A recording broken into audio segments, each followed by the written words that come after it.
Bonsoir à tous, je voulais vous montrer d'abord la fonction sortie auto qui ne marche qu'avec du réseau, donc la voiture doit être connectée au réseau en 4G ou 3G. Avec le Bluetooth du téléphone ça marche pas, et par contre le Bluetooth doit servir je pense pour la distance.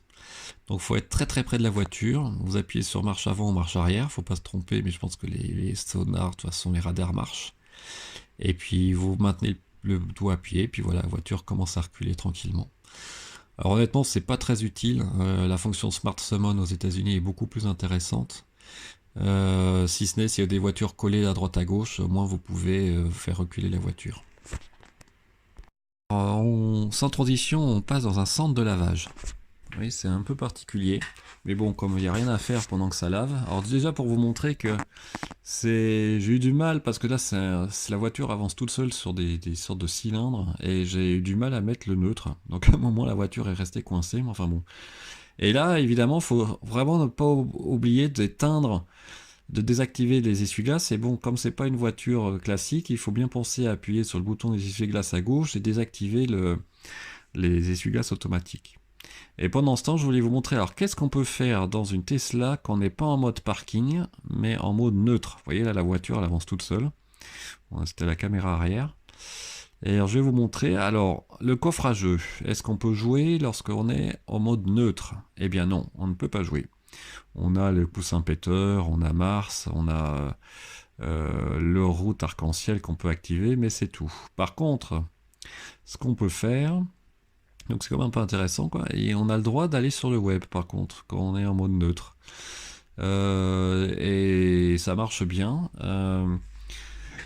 Et je voulais vous montrer notamment, bon, Eurosport, je pense que c'est pas forcément ce qui vous intéresse, honnêtement. Mais ce que je voulais vous montrer, c'est Better Route Planner, que j'avais montré déjà sur mon ordinateur. Donc là, il me demande si je veux autoriser la localisation. Bah oui, hein. Et ça, c'est une ancienne simulation que j'ai faite. Et ce que vous regardez en bas, ce qui est sympa, c'est qu'on peut régler. Là, j'avais fait le départ à 90%, mais je peux. Là, par exemple, je sais plus ce que je fais. Je refais un plan route depuis ma localisation là. Et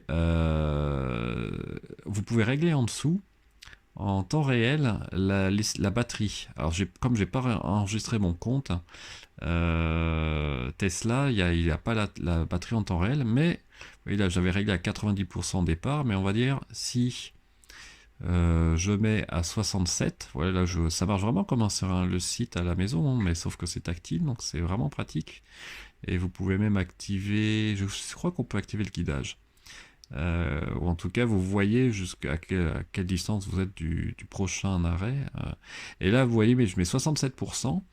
Et là, j'ai la pente, en théorie, le dénivelé de la route pour aller jusqu'à Besançon au premier arrêt, et la différence entre 67 et 90%. Donc ça vous permet de voir si vous arriveriez quand même au prochain point de destination, donc au lieu de tout rentrer. Donc c'est quand même super pratique.